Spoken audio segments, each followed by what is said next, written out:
Aujourd'hui dans Silicon Carnet, mensonges, trahison et millions de dollars. Ce qui se passe en ce moment dans la Silicon Valley est digne d'une série Netflix. Mira Murati, ex-OpenAI, parti lancer sa propre start-up, vient de se faire trahir par 2 de ses cofondateurs. On analyse avec Jean-Louis Keguiner la guerre des talents qui fait rage dans le monde merveilleux de l'intelligence artificielle. Quand la Big Tech s'empare de l'électricité aux États-Unis, face à un gap d'infrastructure de 587 milliards, Trump demande aux Big Tech de construire leur propre centrale électrique. Ces investissements vont-ils faire baisser ou exploser la facture d'électricité des Américains ? On posera la question à Fabrice Epelboin. Et puis on parlera du financement de la ruée vers l'or, de l'intelligence artificielle. Les Big Tech ont besoin de 1,5 trillion de dollars pour financer la révolution IA et ils mettent sur pied des montages de plus en plus bancals. Alors génie financier ou château de cartes, on posera la question à Greg Gambato. Bienvenue dans Silicon Carnet, le plus grand talk show tech de France. On commence maintenant.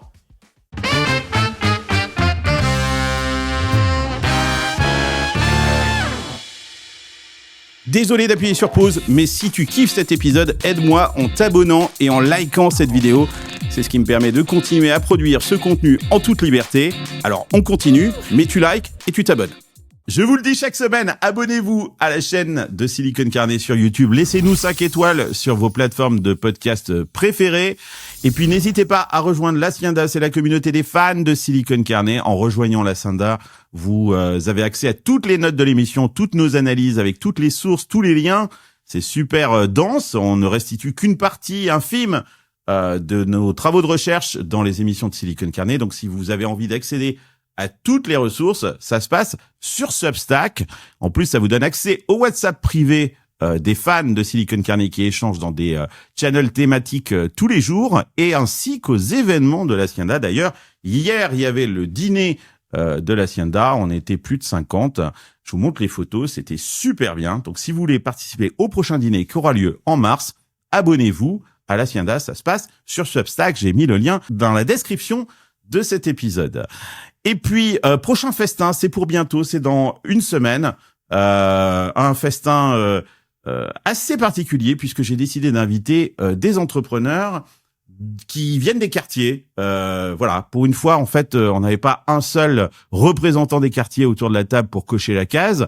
Là, c'était 6 entrepreneurs issus des quartiers. Il y avait Ibra TV qui a monté la chaîne de burgers Black and White, qui est venu, il y avait Rosa Méziane, il y avait aussi Smaïl Bouebdena, il y avait Laurent Choucroune et j'en oublie, ah oui, Stéphanie Delestre également, et Mimoun de Sterling aussi qui était là.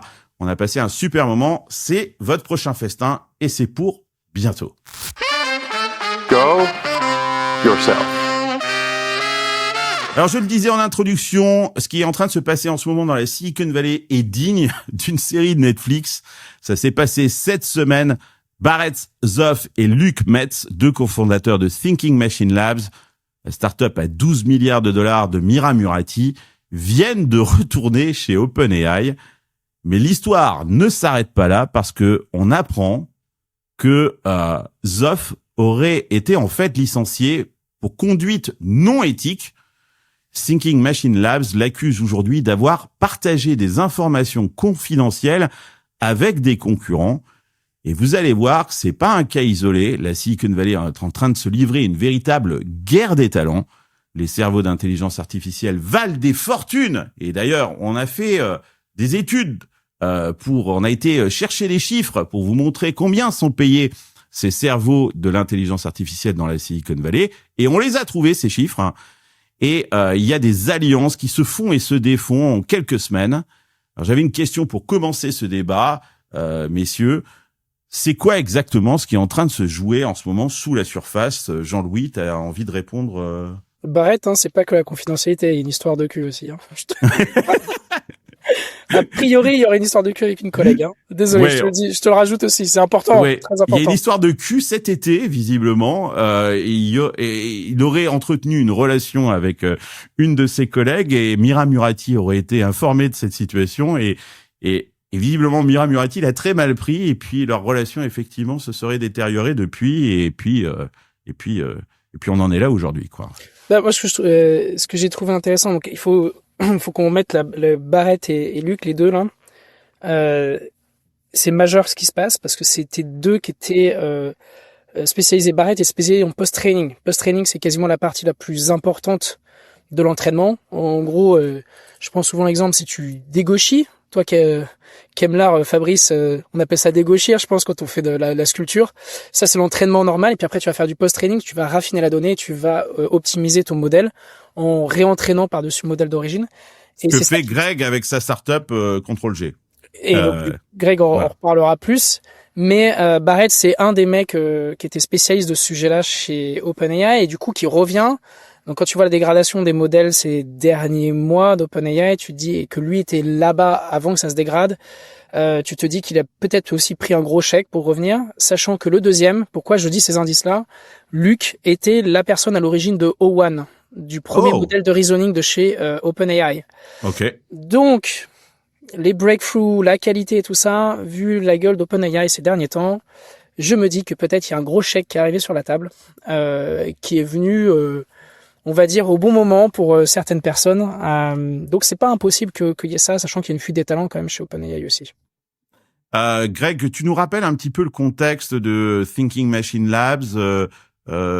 Comment est-ce que d'où vient cette boîte, Mira Murati? Rappelle-nous rapidement pour ceux qui ont pas toute l'histoire, le contexte. Pour ceux qui n'ont pas le contexte, c'est-à-dire que vous regardez pas tous les épisodes de Silicon Carnet. Ouais, on en a parlé plusieurs fois, mais oui, on accueille des nouveaux auditeurs chaque semaine. Donc voilà. Non, du coup, c'est le plus gros seed. Mira Murati, c'est vraiment un talent. Elle vient d'Europe à la base et elle a vraiment fait. C'est vraiment l'incarnation le success story à l'américaine. Elle a grimpé toutes les échelles jusqu'à être CTO. Elle a même été à un moment, je crois, je sais pas si c'était CEO par intérim, quand Sam Altman avait été viré par le board. Donc elle était vraiment montée au top. Elle a géré la crise, effectivement. La crise, exactement. Et elle s'est lors de The Blip, c'est le terme qu'on utilise, c'est le nom qu'on a donné à cet épisode où Sam Altman avait été quelques jours éjecté de OpenAI. On appelait ça The Blip.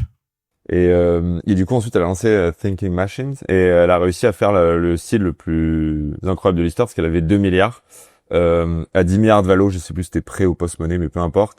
Donc une valorisation absolument incroyable. Et là, ils étaient en discussion pour lever à 50 milliards avec un seul produit qui est sorti, qui était ensuite, en plus, un peu déceptif. Donc on se retrouve quand même dans ces histoires de ces labs qui arrivent à lever comme le SSI, un autre lab qui a levé à plus de 30 milliards de valo, etc. Des labs avec juste un produit de démo ou pas de produit du tout, qui attire des talents incroyables, qui lèvent à des valorisations démentielles et sur lesquels il y a un niveau de promesse pour les investisseurs qui est ouf. Parce que si vous investissez en seed et vous mettez 2 milliards, pour avoir votre retour sur investissement, et il faut savoir que les invests, même en late stage, et là on n'est pas en late stage, ils vont chercher au minimum du x15, du x20, du x30. Il faut pas se louper pour faire une boîte à 500, 600, 700 milliards ou 1000 milliards au minimum. Et du coup, j'imagine que la pression devait être assez incroyable. Et sauf qu'en face de ça, vous avez OpenAI qui est sur une trajectoire ascendante en termes de revenus, en termes de shares, et aussi dans une position où est-ce qu'ils sont too big to fail? Pas encore.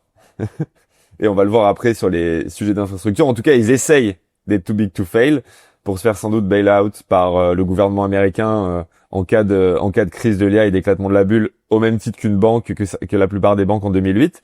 Bail-out, ça voudrait dire que quand, si jamais il y a un défaut sur cette société-là, l'État américain viendrait se porter garant et renflouer les caisses en cas de problème. En tout cas, pour moi, ils essaient vraiment de se mettre dans cette situation-là, où c'est le player qui est sur tous les sujets, etc. Peut-être que je me trompe, mais en tout cas, ils se mettent dans une situation où ils sont indispensables. Et du coup, ils arrivent à être presque un joueur au niveau national, c'est-à-dire un État, presque au niveau d'un État-nation. De la même façon que les banques, on disait, si on tombe, en fait, l'économie tombe. Et du coup, on est face à des enjeux où du coup, il y a un narratif du côté de la Thinking Machine qui dit, nous, on doit faire x10, x15. Et en effet, est-ce que c'est quelqu'un qui a une histoire avec un collègue? Est-ce que en fait, il y a d'autres gens qui disent qu'en fait, il a démissionné? Ils se sont dit, on peut pas avoir 2 cofondateurs qui démissionnent. Vous imaginez en termes de narratif quand vous êtes en train de lever votre tour de table à 50 milliards sans produit, et du coup, on peut juste faire des spéculations, quoi. Mais à mon avis, c'est non, toi, ce que tu voudrais dire, c'est que peut-être qu'en fait ils étaient sur le départ, mais qu'ils les ont virés parce que il vaut mieux dire qu'on vire, quitte entre deux scénarios pourris, il vaut mieux dire qu'on vire les gens plutôt que on laisse penser que c'est eux qui partent de leur propre gré. C'est ça ce que tu es en train de dire. En gros, il y a deux histoires. La première histoire, c'est ils ont voulu partir. Parce que la boîte était pas sur la bonne trajectoire, OpenAI c'était mieux. Donc ça c'est leur histoire à eux en mode nous on n'a rien fait de mal. Et l'autre histoire qui dit en fait nous on a une boîte qui a un niveau d'éthique qui est incroyable. Ils étaient pas au niveau, on les a virés. Et en fait tu te rends bien compte que les deux ils étaient pas au niveau ou alors ils ont eu des affaires en interne. Oui mais ils sous-entendent quand même qu'en fait il avait été demote, qu'en fait il était plus CTO, qu'il était passé à un truc moins important, qu'il avait moins de responsabilités techniques. Donc en fait on met de l'éthique, on met de la compétence, on mélange tout ça, on fait une belle histoire. Et en fait, qui est-ce qui a raison, qui est-ce qui a tort, on sait pas. Mais en fait, c'est juste que c'est inenvisageable pour Thinking Machine, qui est en train de lever un tour à 50 milliards de valo, de dire j'ai deux cofondateurs qui sont partis parce qu'on va pas aussi vite que ce qu'on veut. C'est pas n'importe lesquels, hein. C'est ceux qui ont les mains dedans. C'est ceux qui vont attirer les talents. C'est ceux qui vont gérer les équipes. Les gens qui font, pas les managers. Donc je pense que c'est assez impactant quand même. C'est pas les plus comment dire, c'est les plus techniques. Donc quand tu vois une boîte technique, c'est quand même un peu gênant. En 2026, créer son entreprise ne devrait plus être un parcours du combattant. Et bonne nouvelle, avec Conto, c'est plus le cas. Conto, c'est la meilleure solution pour créer son entreprise gratuitement en ligne. Ils sont partenaires de Silicon Carnet depuis longtemps. Je les adore, c'est ma startup française préférée. Leur produit est super simple à utiliser. Tu choisis ton type de société, tu avances étape par étape et tout est centralisé au même endroit. Mais ce que je trouve génial, c'est l'accompagnement qu'ils proposent aux entrepreneurs. Tu peux confier toutes les démarches à leurs équipes. Statut, dépôt de capital, publication de l'annonce légale, immatriculation. Ils s'occupent de tout pour toi. Du coup, t'es jamais seul. Les équipes de Conto sont disponibles 7 jours sur 7 et tu bénéficies de 30 minutes d'échange avec un expert pour structurer ton projet et éviter les erreurs. Résultat, plus de 600 000 entrepreneurs leur font déjà confiance. C'est une entreprise sur 5 en France qui se crée aujourd'hui avec Conto et c'est pas un hasard. Si tu envisages de te lancer cette année, commence par te simplifier la vie en choisissant Conto. Ça s'écrit QONTO.com. Allez, retour à ton épisode. Thinking Machine Labs, donc comme tu l'as expliqué, Grégoire, cette société fondée par Mira Murati qui est partie d'OpenAI et qui a embarqué avec elle tout un tas de monde d'OpenAI. C'était un ovni. Je montre là un tableau qui comparait la levée de Thinking Machine Labs avec toutes les autres startups à l'époque qui levaient de l'argent. Oui, le rond en haut à droite, c'est bien Thinking Machine Labs, 2 milliards de levée à une valorisation de 12 milliards en juillet 2025. C'était il y a un peu plus de 6 mois. Et une nouvelle valorisation dans un nouveau tour de financement qui n'est pas clos, avec une valorisation cette fois de 50 milliards, c'est x4 en l'espace de à peine 6 mois. C'est effectivement, on parle là de gros sous. Fabrice, ça t'inspire quoi, toi? Ça m'inspire que, vu les sommes en jeu, ça devient complètement délirant. Si on parlait de millions, ça serait impressionnant. Là, on parle de milliards, donc on est dans un autre univers. Et comme on est dans une situation qui est quand même plus qu'instable, le jour où ça pète, ça va péter, mais très très fort, quoi. Très très très fort. Après, je sais pas comment elle peut imaginer faire un deuxième tour de table avec 2 des co-founders qui se barrent. Mais tout est possible à ce stade, va savoir. Mais ça paraît quand même très mal parti, cette affaire. Tu crois à cette information comme quoi Zoff aurait discuter avec des concurrents et notamment il serait question de Meta, ça serait Super Intelligence Labs et que des informations confidentielles ou est-ce que c'est une machination, est-ce que c'est fabriqué de toutes pièces par Thinking Machine Labs pour essayer effectivement de fabriquer une histoire qui soit plus acceptable par les investisseurs? Discuter avec des concurrents, dire fondamentalement, tout ce petit monde habite à 2 pas de chez toi, tout ce petit monde forcément se connaît, échangent parce que ils sont au top d'un truc qui les passionne, donc tu peux pas non plus leur demander de ne pas communiquer entre eux. Donc, mis à part ceux qui se détestent, les autres forcément communiquent entre eux. Et quand tu as fait la différence entre un secret industriel et juste une discussion à bâton rompu autour d'une bière entre des passionnés, c'est ça a pas vraiment de sens. C'est même pas évident que dans leur tête ils fassent réellement la différence.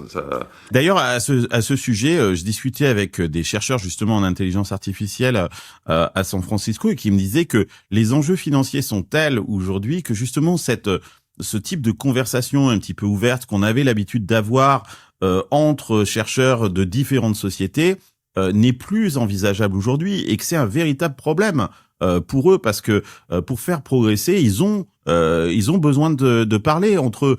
Et aujourd'hui, dans leur contrat à plusieurs millions de dollars, ils ont effectivement l'interdiction absolument d'échanger avec leur pairs et que c'est un peu se tirer une balle dans le pied, hein, cette histoire-là. C'est assez nouveau, ça. Hein. Ça, je l'ai lu de première main. Moi, j'organise des dîners avec des researchers, des CTO et des mecs qui utilisent énormément les outils de coding autour de l'AI coding. Enfin, vraiment sur votre sujet. Et j'ai fait l'erreur à un dîner d'inviter trop de researchers. Et en fait, ils étaient de 3 labs concurrents. Et en fait, le problème, c'est qu'ils sont arrivés. Il y en a un, il a dit un truc, genre, il lance la discussion. Il dit, mais je peux pas vous en parler. L'autre, il dit, moi non plus. Fin du dîner. Exact. Non mais, et du coup, t'es en mode, wow. Bon, du coup, on a mixé, c'était hyper cool parce qu'on a mis des CTO, ils ont parlé tech, ils ont parlé agent, machin, c'était cool. Mais en fait, tu te dis, moi, c'est la première fois dans un dîner que souvent les gens ils échangent pas à bâton rompu, mais tu sais, ils se donnent des petites infos, disent nous on bosse là-dessus, qu'est-ce que t'en penses, machin. Ils vont pas échanger des secrets industriels, mais ce que tu dis, passionné autour d'une bière. Là, la discussion s'est arrêtée instantanément. Et et ils ont tous pushback. Et tu fais wow. Alors après, peut-être que des gens qui sont amis depuis très longtemps, etc. Mais en tout cas, je sens ça. Et ils moi, ont été à l'école ensemble, hein, souvent, hein, d'ailleurs. Hein. Ouais. Et là, il y en avait qui se donnaient pas d'infos. Ils ont été à d'infos. l'école ensemble et tu vas leur interdire de parler ensemble. Ça n'a aucun sens. Et puis c'est l'inverse de la recherche scientifique. Ouais. Le fait de ne pas parler entre passionnés autour d'une bière. C'est la base, pas forcément la bière, hein, mais c'est la base de la recherche scientifique, d'échanger de façon passionnée. D'un joint, d'un bon repas, de n'importe quoi. Mais l'échange entre scientifiques, c'est comme ça que la science avance. Donc les avocats et les chercheurs doivent vraiment se regarder comme chien et chat. Ça doit être assez étrange. Quand on voit justement le montant que sont payés ces chercheurs, on comprend effectivement ce secret et toutes ces trahisons qui ont lieu. On a fait un petit peu de recherche dans Silicon Carnet pour regarder de quoi est-ce qu'on parle et le marché des talents de l'intelligence artificielle a atteint des niveaux de rémunération qui feraient pâlir les footballeurs professionnels. Selon Reuters, les chercheurs stars d'OpenAI peuvent gagner plus de 10 millions de dollars par an en combinant salaire de base, bonus et stock option. Et il y a une autre enquête du Wall Street Journal qui rapporte que la moyenne des stock options chez OpenAI atteint 1,5 million de dollars par employé en 2025. Ils sont combien chez OpenAI aujourd'hui? 3 000, c'est ça? 3-4 000, ouais. Ouais, 3-4 000. Donc ça, c'est la moyenne par employé, hein. C'est 1,5 million de dollars. C'est plus que dans n'importe quelle autre startup. Et là, je suis tombé sur ce graphe, qui est assez intéressant, qui montre le niveau de rémunération. Alors, tout en haut, hein, c'est OpenAI, et tout ça encore, ce ne sont que des moyennes, hein. Donc, salaire annuel, 865 000 dollars, Anthropic 855 000 dollars, Inflection AI 825 000 dollars. Il semblerait qu'il a une sorte de prix de marché autour de 800 000 dollars. Et ça inclut effectivement le salaire de base, les bonus et la compensation en stock option. C'est ce que tu payes tes chercheurs, Jean-Louis? Tout à fait. Tout à fait. Non, mais comment on fait, Jean-Louis, quand il y a des salaires comme ça? Parce que j'entends souvent en France les gens dire oui, mais nous on a des chercheurs incroyables, ils adorent ce qu'ils font. Est-ce qu'ils sont pas au courant en France de ces salaires qui sont payés dans la Silicon Valley ou qu'est-ce qui les motive justement pour rester? Le fromage. C'est la réponse. Non, je pense que les gens ils aiment la France et ça c'est quelque chose que tu peux pas vraiment enlever si tu veux. Tu peux aller dans la Silicon Valley. Parce que quand tu pars dans la Silicon Valley, tu n'aimes plus la France et tu ne reviendras plus en France, c'est ça? C'est pas ça que j'ai dit, mais bon, si t'aimes bien la vie en France, si t'as ta famille, si t'as tes amis, si t'as tout ce cercle social, je pense que c'est une première chose. La deuxième, je pense que le rythme n'est pas le même non plus. On a beau dire ce qu'on veut. Greg, on est d'accord. Ouais. C'est pas le même rythme. C'est vrai que moi, quand je reviens en France et avec tout le respect pour les gens ici, Ça travaille pas autant en France qu'aux États-Unis et dans la Silicon Valley. 9h, 9h30, il y a toujours personne au bureau, quoi. Je suis désolé, mais à 8h00, tout le monde est au taf et les gens sont au taf pareil à 19h, 20h. Alors, les équipes de recherche, notamment. Et d'ailleurs, c'est un des chercheurs qui avait fait un post là-dessus sur le capital humain. Parce qu'on peut dire, oui, mais chez Apple, chez Google, en ads, machin, ils bossent pas tant que ça. J'ai un pote qui bosse pas tant que ça, les Américains, machin. Les chercheurs, ils se butent au taf. Ils se butent au taf. Tu le vois, hein, quand tu discutes avec eux. Bon, après, là, je dis 9h30, je rigole un peu, tu vois, je suis un peu méchant, mais c'est ça. Je pense que tu as une protection du salaire et de l'emploi que je suis pas sûr que les gens soient prêts à lâcher aussi. C'est peut-être un peu culturel. Non, mais enfin là, $865 000, c'est encore une fois un salaire moyen chez OpenAI. Ça te donne de la protection pendant un sacré bout de temps. Parce que Greg, ok, la vie est chère à San Francisco. La vie est chère quand même. Hein. Non, mais pas $865 000. Faut arrêter les conneries non plus. Tu t'en sors. $865 000, tu t'en sors très bien. Moi, je suis payé 1,5 million. Ça me paye mes crédits Claude Code et mon appartement 2 pièces. Franchement. Oui. Non, mais, oui. Et moi, c'est ce que je dis souvent. Non, mais donnons des chiffres, Greg. Tu vis à San Francisco, 2 personnes à San Francisco, tu survis avec combien? Il faut combien pour vivre correctement à San Francisco? 2 personnes. Le vrai sujet, c'est si t'as des enfants. En fait, dès que t'as des enfants, non, mais je précise pour les gens parce que du coup, mais en gros, si t'es 2 personnes et que t'as $250 000 de salaire avec les 2 personnes et t'es 2, tu t'en sors bien. Par contre, par enfant, tu dois rajouter $100 000. Ouais. Par an et par enfant. Voilà, par an et par enfant. Et tu seras pas dans les top maisons, les top machins, mais t'as une vie, t'as un appartement, 3 pièces, sympa, tu t'en sors, quoi. Enfin, voilà. J'en ai 3. Mais... De quoi? J'ai 3 enfants. Et t'es à New York et je pense que New York, c'est encore plus cher que San Francisco. C'est plus cher que SF. Ouais. J'en ai 3. Et toi, tu peux le dire, c'est quoi ton package pour vivre à peu près correctement avec 3 enfants à New York? Il faut que tu gagnes quoi? Je pense le savoir. Hein. Moi, je dirais entre 500 et 600 par an. Mais tu confirmes ou pas? Je confirme qu'il faut beaucoup. Mais en fait, si tu fais le calcul, je vais donner un calcul assez marrant. Si tu dis qu'un enfant, ça coûte à peu près, l'école privée coûte 50 000. D'accord? Oui. Il faut rajouter les impôts. Donc moi, je suis à 40, je crois que c'est entre 42 et 46%. Ouais. Donc t'as l'État fédéral qui te taxe, t'as l'État, la province, qu'on dit au Québec, la province, mais donc le state, et après t'as la ville. Donc déjà, le state de New York, c'est pas mal, et la ville de New York, t'es dans le haut du game. Et donc t'es plus taxé qu'en France. Et donc tu dis 50 000 balles, ça veut dire qu'il te faut 100 000 en brut. Tu fais 3 enfants, ça te fait 300 000, t'as pas mangé, t'as pas bu, tu t'es pas logé. Voilà. Donc tu commences, t'es bien, tu te dis il me faut 300 brut juste pour les enfants. Et l'électricité, je pense que ça me coûte quelque chose comme 1000 balles électricité et gaz tous les mois. Ah ouais, non mais après, il a une connexion internet dans la Silicon Valley, hein, mensuellement, je dois payer presque $200 par mois, quoi, en fait, pour avoir une bonne connexion illimitée, quoi, en fait. Hein, c'est ça ce que ça coûte. Donc non, tout coûte très cher, en fait. De toute façon, les États-Unis et l'Europe sont partis sur des trajectoires très différentes depuis la crise de 2008. Hein. Les conséquences de la crise de 2008 n'ont pas du tout été les mêmes d'un côté et de l'autre de l'Atlantique. Vu de France, ça ressemble à la Suisse Empire. Après, c'est clair que ça explose les inégalités, hein, parce que le redneck qui nettoie par terre, hein, il a des salaires qui se comptent en quelques dizaines de milliers de dollars par an, et donc évidemment, mettre les pieds à New York, c'est inenvisageable. Mais à contrario, les hautes rémunérations sont complètement folles par rapport à ce qu'on a en France. Alors pourquoi est-ce que les chercheurs en IA ne se barrent pas de France ? Déjà, ça reste à vérifier. Il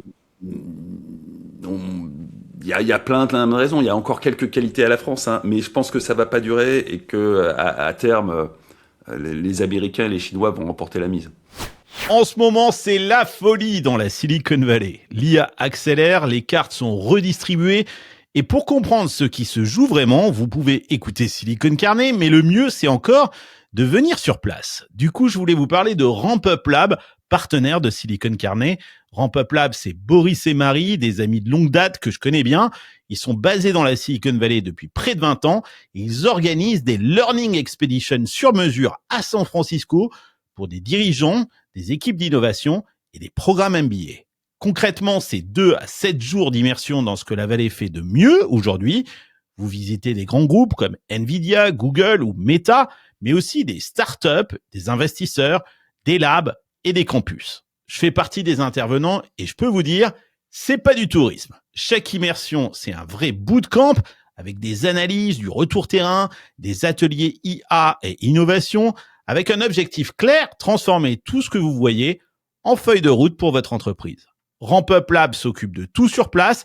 Alors, si vous cherchez un partenaire pour votre prochaine Learning Expedition dans la Silicon Valley, je vous conseille d'aller faire un tour sur rampuplab.com.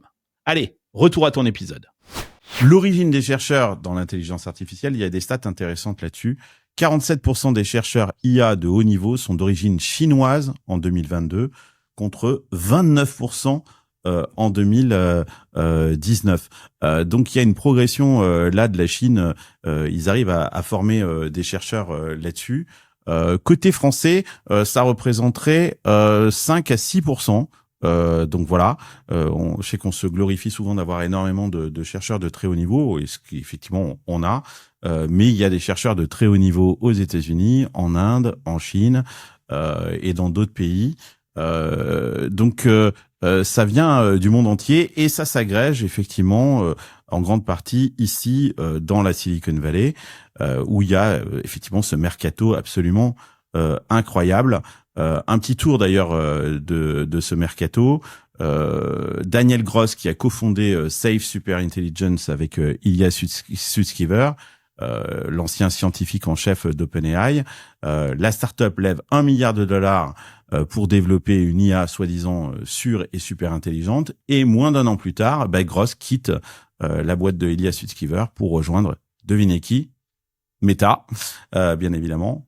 Pareil pour Andrew Tullock, qui était un autre cofondateur de Thinking Machine Labs. On a parlé tout à l'heure d'un autre cofondateur, mais ils sont déjà 2 à se barrer, qui lui aussi est parti chez Meta en octobre 2025. Donc, quand tu parles un petit peu avec les gens dans la Silicon Valley, on a l'impression, Greg, que tout le monde en a un petit peu marre de ce jeu de chaises musicales, parce que je me demande d'ailleurs comment est-ce qu'on peut arriver à bosser si toutes les semaines il y a des gens, des nouvelles personnes qui arrivent, à moins qu'ils soient tous en train de bosser exactement sur la même chose. Mais comment c'est possible ça, Jean-Louis? De voir arriver un nouveau directeur technique et comment ça se passe en interne quand ce genre de truc a lieu? Je pense que t'as des gaps entre labos qui sont quand même très très importants. En fait, ça va tellement vite que t'as des découvertes et forcément t'as une stratégie dans la boîte et t'as une stratégie produit. Tu dis par exemple on va faire une stratégie sur le reasoning. Toute la boîte, normalement, toute la boîte va focuser sur reasoning. Tu dis, on va faire Sora, tu fais Sora. On va faire Banana, tu fais Banana. Tu vois ce que je veux dire? T'as quand même une direction qui va se donner. Tu peux pas gérer tous les sujets en même temps. Et en fait, dès que tu déplaces l'aiguille d'un côté, ça va tellement vite que t'as un lab de l'autre côté qui va tout exploser sur une autre direction. Et la manière dont tu récupères ton retard, c'est que tu rachètes les gens ou tu rachètes la boîte ou tu fais ce que tu veux. Mais concrètement, ils arrivent comment? Ils arrivent simplement avec leur cerveau? Ils viennent avec des lignes de code? Ils viennent avec quoi quand ils arrivent Qu'est-ce que tu veux dans ces labs? C'est quoi? C'est unmanned memories ou quelque chose comme ça? Ça s'appelle comme ça? Tu peux pas, en gros, c'est pas Men in Black. Tu peux pas dire j'oublie ce que j'ai vu. Tu peux pas oublier ce que t'as vu. Tu peux pas oublier ton cerveau. Si demain tu dis c'est quoi? Comment on fait le meilleur modèle? T'as bossé dessus, tu n'as pas ramené le code, tu n'as pas ramené les papiers, mais tu peux pas oublier ce que t'as vu. Tu vois ce que je veux dire, le concept, une voiture elle a 4 roues, le mec il peut pas oublier que la voiture elle a 4 roues. Donc quand ils arrivent avec ça, ils viennent avec un bagage de réflexion. Tu peux pas dire que tu peux pas prétendre avoir oublié ce que t'as vu. Tu peux peut-être pas, t'es forcément influencé. Je sais pas ce que t'en penses, Greg, toi qui est dedans. Mais... moi je vois il y a une blague qu'on fait dans nos environnements, c'est ils disent si vous bossez avec un chercheur. Du coup, c'est des mecs qui sont très très exigeants et ils peuvent se blacklister. Et ils disent, de toute façon, si tu te fais blacklister, t'attends 6 mois, il aura changé de lab. Et tu pourras parler, et tu pourras parler avec avec le mec d'après. Et nous, on a des gens avec qui on a bossé, et genre, ils ont changé de lab, et du coup, tu suis tes chercheurs, ils changent de lab, et ils viennent avec leurs prestataires, ils viennent avec leur savoir, etc. Et du coup, en fait, aujourd'hui, dans l'industrie, tu ne travailles pas avec des labs, tu travailles avec des chercheurs. C'est-à-dire, ton objectif, c'est pas de travailler avec, par exemple, un Anthropic ou un OpenAI, c'est de travailler avec tel chercheur qui est sur tel sujet, et tu sais que tu vas le suivre, en fait. Et de créer une relation, du coup, avec ce chercheur en particulier. Avec le chercheur, exactement. Ouais. Et après, bien sûr, il va t'ouvrir les marchés dans les boîtes dans lesquelles il travaille, quoi. C'est ça. Exactement. Et après, t'as les équipes données qui aussi font de la sélection, qui font de la gestion de projet, qui sont qui sont des gens qui sont très importants dans le process et qui eux, pour le coup, bougent moins. Mais du coup, c'est intéressant. C'est vraiment la dynamique des gens. C'est de dire, on travaille avec des chercheurs. Et donc, je pense que c'est très révélateur de l'industrie, quoi. La recherche scientifique, c'est des chercheurs qui passent leur temps à se parler, à se visiter, à faire Moi, mon père était chercheur. On a passé des années aux États-Unis parce que justement, il y avait des coopérations scientifiques entre les Américains, les Français, que tout ça échangeait. Il y avait absolument pas cette notion. Et il a bossé chez IBM, donc dans des boîtes privées. Il n'y avait pas du tout cette notion-là, et ça ne serait venu à l'idée de personne, sauf sur des programmes de recherche liés aux militaires, typiquement. Ça serait venu à personne l'idée de brider à ce point des chercheurs. Donc là, on crée des conditions expérimentales de recherche en vase clos. En vase clos, en silos qui sont pas tant des silos que ça, vu que les mecs passent leur temps à changer d'une écurie à l'autre. Donc finalement, on a les inconvénients sans vraiment les avantages, mais en même temps, le cadre juridique de l'entreprise et le montant des levées fait que c'est normal que les avocats exigent ce genre de truc. Donc effectivement, ça me paraît pas très très malin. En tout cas, c'est pas la façon la plus optimale de créer de la valeur pour l'ensemble. Est-ce que là-dedans, il y a des entités qui vont vachement bien s'en sortir ? Probablement. Mais si on fait l'addition de l'ensemble de la production intellectuelle, on n'est pas du tout dans des conditions optimales. Et on compense par du pognon, mais malgré tout, intellectuellement, on n'est pas dans des conditions optimales. Alors, les géants de la tech américaine sont en train de devenir les plus grands investisseurs énergétiques de la planète. Google vient d'acquérir Intersect Power pour 4,75 milliards de dollars. C'est son plus gros investissement énergétique jamais réalisé. Meta, Microsoft, Alphabet, Amazon investissent désormais près de 100 milliards de dollars par trimestre, principalement dans des data centers, mais aussi dans le secteur énergétique. Et selon le Washington Post, un campus en Pennsylvanie va consommer autant d'électricité que 5,7 millions de foyers américains. Ce qui est en train de se passer aux États-Unis est gigantesque. Et d'ailleurs, c'est super intéressant à analyser. En faisant des recherches, je me suis rendu compte le gap d'infrastructure auquel faisait face l'Amérique. Je m'étais dit, avec tout cet endettement, l'infrastructure doit être renouvelée de façon régulière. Ben non. Si on prend toute l'infrastructure américaine, c'est-à-dire les routes, les écoles, enfin pas simplement l'énergie, il y a un gap de 3,7 trillions de dollars. Et ils n'arrivent pas à combler ce gap-là, aussi pour des raisons réglementaires, parce que les demandes de permis prennent un temps interminable. Du coup, les big tech sont en train de prendre les choses en main et construisent leur propre infrastructure électrique. Et l'épicentre de cette révolution, eh bien, c'est au Texas qu'elle a lieu, notamment. Il y a aussi des projets nucléaires comme Three Mile Island, qui est un des sites nucléaires historique qui avait été abandonné aux États-Unis, qui va redémarrer grâce à Microsoft. Ça, c'est assez incroyable. Donc voilà, des investissements massifs. J'avais envie d'en parler avec toi, Fabrice, parce que je sais que c'est un sujet que tu regardes et qui t'intéresse énormément. C'est assez impressionnant, hein, ce niveau d'investissement qu'on voit aujourd'hui dans les data centers et dans l'infrastructure électrique américaine. Est-ce qu'ils sont si en retard que ça ? Les Américains sont pas particulièrement bons en infrastructure. Hein. C'est typiquement par rapport à. Non, je vois mes camarades qui se disent non. Non, ils sont vrais, c'est vraiment nul à chier, ouais. Ouais, donc ils sont pas au top là-dessus. C'est pas non plus, c'est pas une économie dirigiste comme on l'a en Europe. Donc pour le coup, enfin nous en Europe, en termes d'infrastructure énergétique, on est dans la merde, mais c'est pour d'autres raisons. On avait typiquement en France un truc vachement bien planifié avec un nucléaire qui marchait nickel, qui marche toujours, hein. Mais on est quand même passé pas loin de la catastrophe. Mais les Américains, ça a toujours été la dernière roue du carrosse, sauf quand ils font face à des grandes catastrophes, genre Roosevelt, où là, tout d'un coup, ils renouvellent complètement l'infrastructure, ou quand ils ont construit l'infrastructure routière, hein, où ils ont tout d'un coup, ils se sont défoulés, ils ont construit un truc fantastique, et puis ils se sont assis dessus pendant un siècle, on la regardant vieillir. Nous, on a tendance à être un poil plus sérieux là-dessus, sauf que nous, on n'a pas de ressources énergétiques. Alors que les Américains, ils ont tout ce qu'il faut, ils ont tout ce qu'il faut. Ils ont de l'énergie, ils ont des ressources naturelles, et ils sont peut-être en train de renouveler complètement l'approche du nucléaire, justement en le faisant financer par des acteurs privés. Ce qui est quand même assez malin, parce que ça évite d'endetter l'État, même si l'État, au final, se portera garant en dernier recours. Ils sont pas à l'abri de réinventer le nucléaire. J'ai vu aussi qu'ils misaient énormément sur le grid et le solaire au niveau du consommateur. Alors évidemment, aux États-Unis, c'est plus facile à faire qu'en France, où la situation en matière d'ensoleillement est pas aussi favorable. Et d'une façon ou d'une autre, ça nous amène à un problème de base, qui est que l'IA est quand même basée sur des ressources énergétiques, accessoirement sur des ressources en eau, et que l'énergie, c'est le chapitre 2, après l'eau justement, dans n'importe quel manuel de géopolitique. Donc on revient à des fondamentaux, et on les plonge dans le 21e siècle à travers le fait que désormais l'énergie va se transformer en intelligence. Mais au final, au 19e siècle, hein, l'énergie se transformait en force motrice, et c'était le moteur de la révolution industrielle. Donc c'est vraiment retour aux fondamentaux, avec une Chine qui est pas forcément dans la meilleure des situations en matière énergétique. Non, mais elle investit sur un plan énergétique. Elle est dirigiste.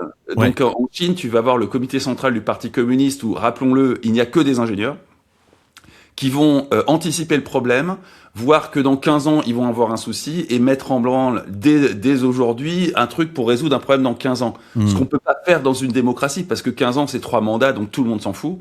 Et ce qu'on peut éventuellement faire dans un système ultra-libéral, parce que dans 15 ans, ta boîte sera toujours en bourse et que tu peux avoir des investissements qui vont au-delà d'un mandat dans une logique purement capitaliste.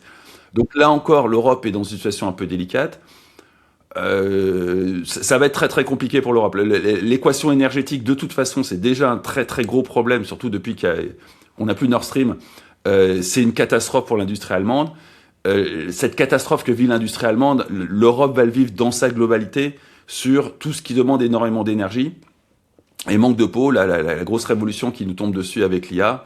Elle demande énormément d'énergie. Ouais. Donc on est en Europe face à un vrai problème. La seule solution qu'on a, c'est le nucléaire. Et le nucléaire a très très mauvaise presse en Europe. Alors ça a un peu basculé depuis quelques temps, mais malgré tout, ça a très très mauvaise presse en Europe, et les Allemands typiquement ont sabordé leur programme nucléaire. Donc c'est le principal problème à mon sens pour aborder cette révolution de l'IA auquel l'Europe va devoir se confronter, parce que c'est un goulot d'étranglement qui est absolument radical. Bon, pour donner quelques chiffres, pour la Chine, c'est 370 gigawatts d'énergie renouvelable installée l'année dernière. L'Europe entière, c'est 90. Donc ils y vont à marche forcée. La seule limite que je vois quand même, parce qu'on parle du modèle chinois en mode c'est bien, c'est des ingénieurs, ils peuvent faire à 15 ans. Nous aussi, on sait faire de la planification et on l'a fait très bien. Ce que tu dis, le programme nucléaire français, c'est l'excellence à la française. Par contre, le problème de la Chine, c'est que comme ils sont quand même dans un régime où les gens ont peur de dire la vérité, ce qui n'est pas le cas en France. Par exemple, la preuve qu'on soit tous les quatre encore vivants en participant à ce genre d'émission est une belle preuve que la démocratie, ça fonctionne, et j'en suis très heureux. Le sujet, c'est est-ce que je vais garder mon visa, mais ça, c'est un autre sujet. Et le problème de la Chine, et par exemple, il le voit sur le nombre de personnes dans la population, c'est que, par exemple, les villes vont faire un mauvais report de leur population pour avoir plus de ressources. Du coup, à tous les niveaux de l'échelle, il y a des mensonges pour atteindre des quotas, avoir les objectifs, etc. Par exemple, on pense qu'il y aurait peut-être 200 millions ou 300 millions, selon un opposant, donc, d'habitants en moins que ce qu'on pense en Chine. C'est quand même une dinguerie, selon un opposant. Donc attention, c'est des chiffres, et puis bon, je suis pas allé compter les Chinois, désolé. Mais en tout cas, ce que je veux dire, c'est qu'il y a quand même ce sujet en Chine. Ça voudrait dire, pour comprendre ce que tu es en train de dire, c'est que les villes déclareraient plus d'habitants pour avoir plus d'énergie. et plus de ressources. Plus de ressources pour les infrastructures, plus de... Exactement. C'était déjà le cas en Union soviétique. Ah ouais. Mais... Et on parle, c'est massif. C'est massif. Et juste pour vous donner quand même un éclairage. Les États-Unis, ils ont pas la culture de la planification. Les États-Unis, c'est il y a un problème, on le règle. Il y a pas de problème, on gagne de l'argent. Globalement, c'est ça. La Chine, ils ont vraiment cette stratégie de la planification, mais ils sont un peu pourris de l'intérieur par ces mauvais incentives, où en fait, dire la vérité, c'est potentiellement mortel, dans certains cas, littéralement, ou en tout cas c'est l'emprisonnement à vie, ou c'est le déclassement, etc. Et en Europe, on a cette excellence et ces ingénieurs qui font qu'on est capable de prévoir et d'avoir des infrastructures énormes, alors même qu'on n'a pas de ressources naturelles. C'est quand même une performance. Et qu'on n'a pas suffisamment d'influence pour, par exemple, arrêter le leader d'un endroit proche de chez nous où il y aurait du pétrole. On le fait pas trop. Je cite aucun pays, je donne un exemple. Et du coup, je pense que... Muammar Kadhafi, il y avait quand même pas mal de pétrole.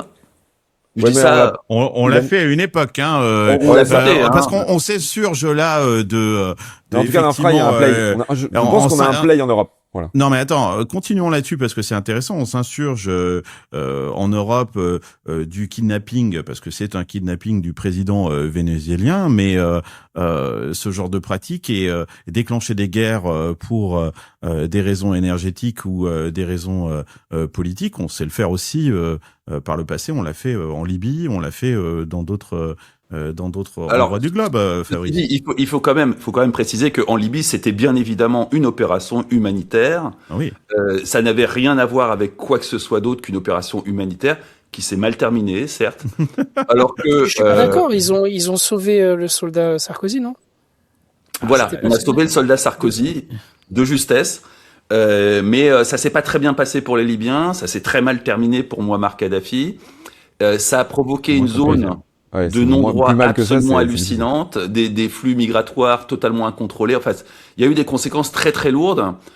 Et moi, je peux pas m'empêcher de penser, c'est pas pour justifier ce qui est passé au Venezuela, mais au Venezuela, il y a eu zéro conséquence, zéro catastrophe sociale sur le Venezuela. Pour l'instant. Pour l'instant, mais c'est quand même très très propre par rapport à ce qu'on a fait à la Libye. Il y a un moment, faut peut-être. C'est encore une fois pas pour justifier ce qui s'est passé en Venezuela, mais on est tellement mal placé pour donner des leçons et pour s'insurger. Moi, j'étais pas né à l'époque de les éditorialistes qui gueulent à la télé, c'est totalement risible. Et justement, je profite que vous soyez là, pour vous poser la question sur à l'heure où on se parle. Là, on est le 22 janvier. Trump a parlé lors de Davos et a essayer de faire un deal pour le Groenland, et on sait que toute l'Europe là tout d'un coup se soulève en se disant mais c'est une horreur cette façon de faire. J'avais envie d'avoir votre sentiment là-dessus. Toi, Greg, qui vit aux États-Unis, on sait aussi qu'aux États-Unis 75% de la population n'en a strictement rien à foutre du Groenland. Ah oui, tu peux pas parler, c'est ça en fait. Non, mais quand on est passé au-dessus du Groenland, le pilote d'avion a dit bienvenue au pays. Je trouvais ça très drôle. Ah ouais, c'est vrai? Non, c'est pas. Ça serait très drôle. Imagine il a pas dit ça, mais en fait, on est au-dessus du Groenland. Vraiment, quand il a annoncé qu'on est au-dessus du Groenland, les gens se sont mis à faire des blagues dans l'avion. C'était très amusant. Non, alors, ce qui est amusant, c'est que moi, en fait, Trump, il est dans sa stratégie habituelle. Il est arrivé, il a dit, je vais prendre le Groenland par la force. Ouais. On l'a contrecarré en envoyant 15 soldats, donc là, il peut plus prendre le Groenland par la force. Il est obligé. Non, mais il est obligé de tuer. Il serait obligé, s'il le prend par la force, de tuer un Européen. Et il ça suffit pas, à la limite. Mais... Non, mais je trouve pas ça complètement débile. Non, parce qu'il suffit d'en tuer un. Il suffit d'en tuer un pour que tout d'un coup, il y ait un problème géopolitique grave avec l'Europe. Il n'y a pas besoin d'envoyer 100 000 soldats au Groenland. Et non, mais c'est même très malin. En vrai, je trouve que c'est je pense qu'ils ont pas la diplomatie européenne. Ils ont pas les casernes pour accueillir 100 000 soldats au Groenland. Je pense qu'il y avait une baraque et ils leur ont dit, écoutez, on a 15 lits, donc envoyez-nous en 15 parce qu'on peut pas en loger plus, quoi, de toute façon. Non, mais en vrai, c'était mon point de dire, je voulais en arriver en disant que je trouve que c'est un move de génie parce qu'on a envoyé très peu de ressources, mais en fait, on s'est opposé. Et en fait, Trump, il a une stratégie de négociation qui est très simple. Il demande un truc hyper maximaliste, qui choque tout le monde, Ouais. et à la fin, il prend ça, alors qu'il a demandé ça. Sauf si on s'oppose pas à lui, il prend tout. Ouais. Et là, en fait, et du coup, c'est une super stratégie parce qu'en fait, il peut pas perdre. Alors, c'est une super stratégie. Une fois qu'on a compris sa stratégie, qu'il l'a fait. Mais putain, il est temps. 2 ans, on a mis 2 ans à la comprendre. Et enfin, on comprend que si on veut s'opposer à Trump, il faut pas s'opposer à Trump avec des petits fours, des coupes de champagne et des tapes dans le dos. Il faut y aller franco, comme lui, quoi. Il faut jouer absolument même jeu que lui, même si ça nous fait chier. On est obligé de jouer ça. On le voit bien ici aux États-Unis. Ça fait déjà plusieurs mois que l'opposition américaine à Trump, elle est dans la rue. D'ailleurs, certains meurent sous les balles de Ice. Et oui, il y a pas d'autre choix. Il faut vraiment y aller franco. Et moi, je suis heureux de voir que l'Europe enfin se réveille, quoi. En fait, il était temps, quoi. Moi, j'étais assez fier de la réponse de l'Europe et même les oppositions en France. Je sais pas si vous avez vu qu'ils se sont toutes les oppositions se sont mis derrière Macron. Peut-être que ça aura duré que 48 heures. Mais n'empêche, tout le monde a pris ses responsabilités. Et quelque part, est-ce que Trump, c'est pas la meilleure chose qui soit arrivée à l'Europe? Moi, je sens un mouvement européen, une fierté d'être européen. Absolument. Où on se dit, il faut qu'on ait de l'énergie, il faut qu'on ait une armée, etc. Il faut qu'on ait des boîtes souveraines. Et moi, je pense que peut-être que Trump est la meilleure chose qui soit arrivée à l'Europe. Voilà.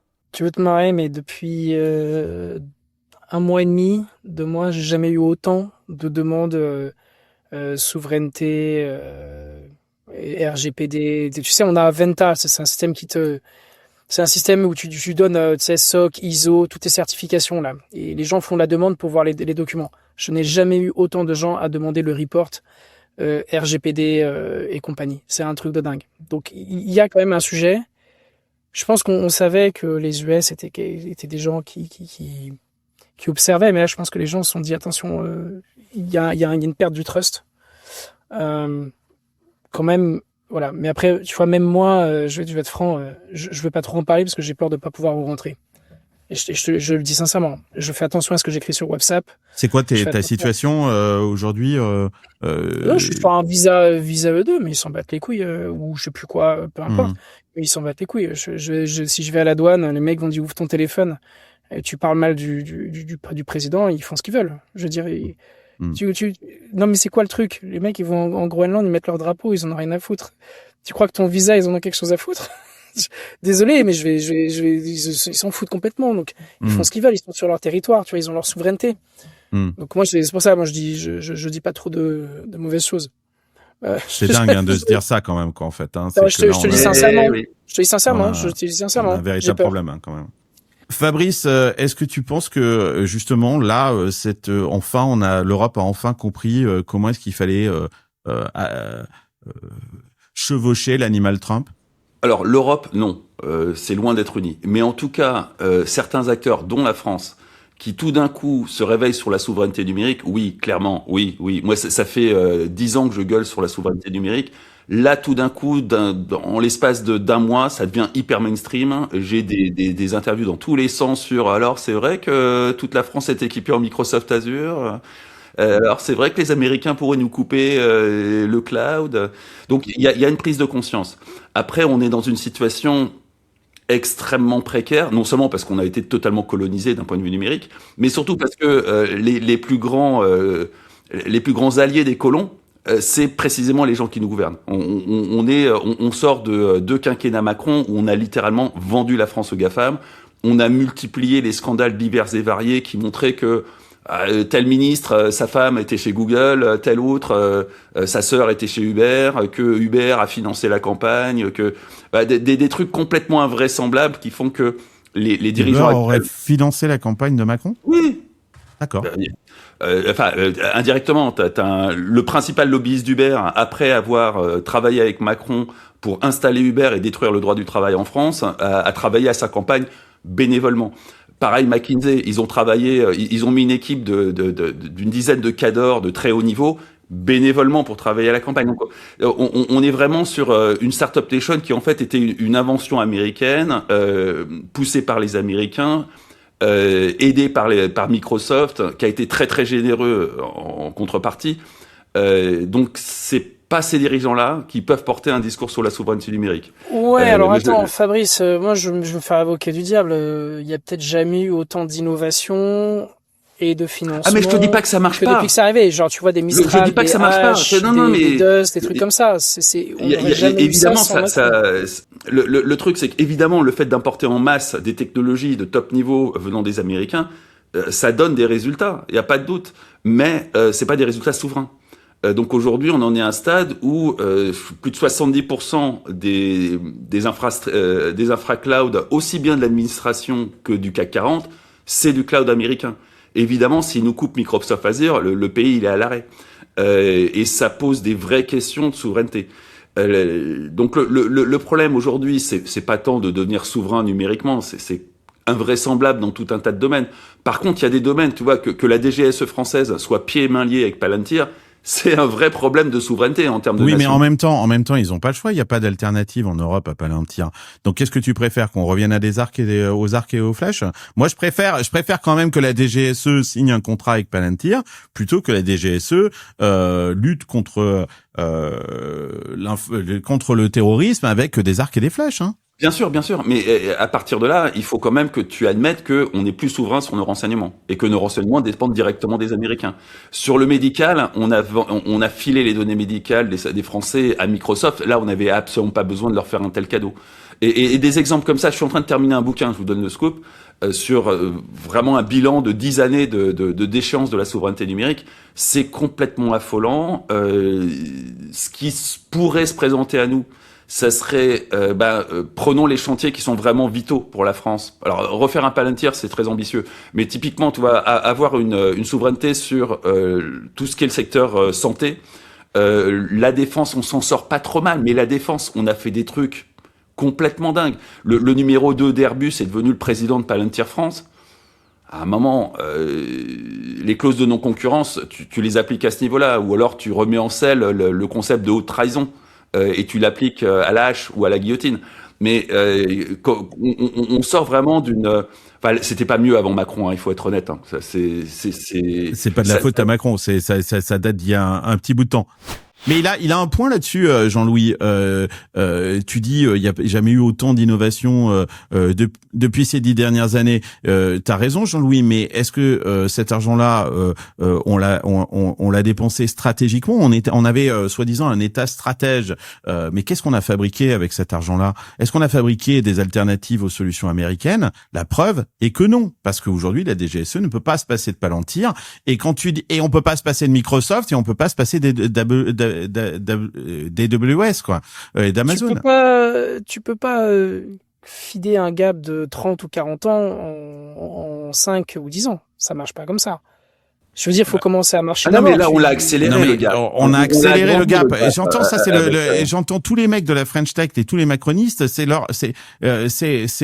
facile. C'est toujours d'ailleurs l'argument, quand on arrive en fin de mandat. C'est de dire, oui, mais vous comprenez, mon mandat a été trop court. Il y a 2 mandats de 5 ans. Donc, c'est comme ça. Tu le sais, au moment que, et comme dit Fabrice, on a quand même accéléré. On n'a pas ralenti ce phénomène-là. Il s'est plutôt accéléré quoi dans le domaine de l'informatique. Si tu veux, on peut remonter loin. On n'a aucun financement. Il n'y a pas de ruissellement. Non mais attends, Jean-Louis, d'argent. Enfin, mais ça c'est faux. Il faut arrêter ce délire-là. Mais regarde, OVH. Attends. OVH fait 1 milliard de chiffre d'affaires. La Valo, elle est à 1 milliard sur l'Euronext. Qu'est-ce que tu veux faire avec l'Euronext? Non, mais reprenons OVH. Avant OVH, on avait eu un grand plan où on va faire du cloud souverain. C'était il y a 15 ans. Donc avant Macron. On a fait Numergy et CloudWatt. D'un côté, c'était SFR, de l'autre côté, c'était Orange. Et on a déversé de mémoire 200 millions sur chacun d'entre eux. Les 200 millions qu'on a déversés sur Orange, ils sont évaporés. On ne sait pas où c'est passé. Les 200 millions qu'on a déversés sur SFR, ils ont fini par revendre la filiale cloud à une boîte israélienne. C'est n'importe quoi. Et on parle de 400 millions d'investissement. Doctolib, on parle de, c'est quoi, c'est 600 millions? 600 millions, c'est l'argent qui a été levé. Rajoute à ça ce qu'a payé les médecins, en fait, parce que c'est pas gratuit, hein, Doctolib. Hein, ouais, c'est pas gratuit. Mais c'est 600 millions qui nous ont permis de construire un truc sur la base d'un AWS et de Salesforce. Donc, à un moment, tu vas jamais arriver à la moindre souveraineté. Tu peux toujours continuer à déverser du pognon. Si c'est pour acheter des licences de soft américain, bah tu resteras un esclave qui fait son. Toi, on a fait exactement la même chose que dans les années 80, où on a construit les usines en Chine parce que c'était moins cher et c'était plus efficace. Là, on a construit les usines numériques sur des infrastructures américaines. Et après, les mecs sont venus nous dire, vous inquiétez pas, les serveurs, on va les mettre chez vous, ça va tout changer. Que dalle, on a toujours construit. Je suis pas d'accord avec toi. Sur des infra américaines. J'ai passé 5 ans chez OVH, il y a du soft qui est fait. Tu regardes Scaleway, il y a une transformation énorme qui est en cours chez Scaleway.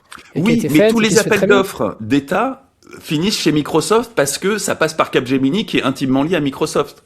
Je te dis pas que Scaleway fait de la merde. On dérive du sujet, de l'énergie, mais c'est pas grave, mais parce qu'il y a un truc qui est intéressant dans ce Jean-Louis. On parle, les gens vont croire que je fais une fixette en fait sur Doctolib, alors que je trouve que le service est absolument génial. Mais 600 millions, ok. Vous savez combien d'argent a levé Google? À quelle période? Avant de faire son IPO. Normal. Attends, juste. Par contre, Carlos, la règle, c'est que tu poses toujours des questions qui étaient dans les notes, ce qui fait qu'on passe pas pour des cons. Donc j'aimerais bien qu'on s'y tienne, ok? Allez, je vais dire 400. Combien tu dis? 400. Celle-là, elle est pas dans les notes, effectivement. Tu dis 400 millions. Ok. Je prends les paris. Allez-y. 350. 350? Ouais, je sais pas, 150, moi, j'ai plutôt. Ouais, mais voilà. c'est des 150 millions d'il y a 20 ans, tu peux pas les comparer. Non, mais attends, même ça fait 16 milliards aujourd'hui. Hein. Ça fait ouais. N'importe quoi. Mais arrêtez n'importe quoi. Ils ont levé 29 millions. Et les estimations, mais bien sûr. Ouais, mais c'était en quelle année ça? 2000? En 99. Voilà, c'est même pas 29 millions, c'est 25 millions. Les estimations disent que c'est peut-être entre 35 et 40 millions. Mais voilà ce qui est la vraie question que pose en fait Fabrice. C'est ça quoi en fait. C'est qu'on donne 35 à 45 millions à un Google, à Sergey Brin et à Larry Page, ils fabriquent Google. Nous, on file 600 millions à Doctolib et on a un truc pour prendre des rendez-vous chez le médecin. Moi, je suis désolé. La pire, on a filé de l'ordre de 150 millions à Quant pour fabriquer rien du tout. Ouais. Alors juste, après, il y a deux choses. La première, c'est que en 99, pour 1 franc, tu pouvais acheter une maison. Donc j'aimerais bien qu'on refasse la parité, c'est important. Non, surtout la deuxième chose, c'est que qu'est-ce que tu racontes, Greg? Tu dis n'importe quoi.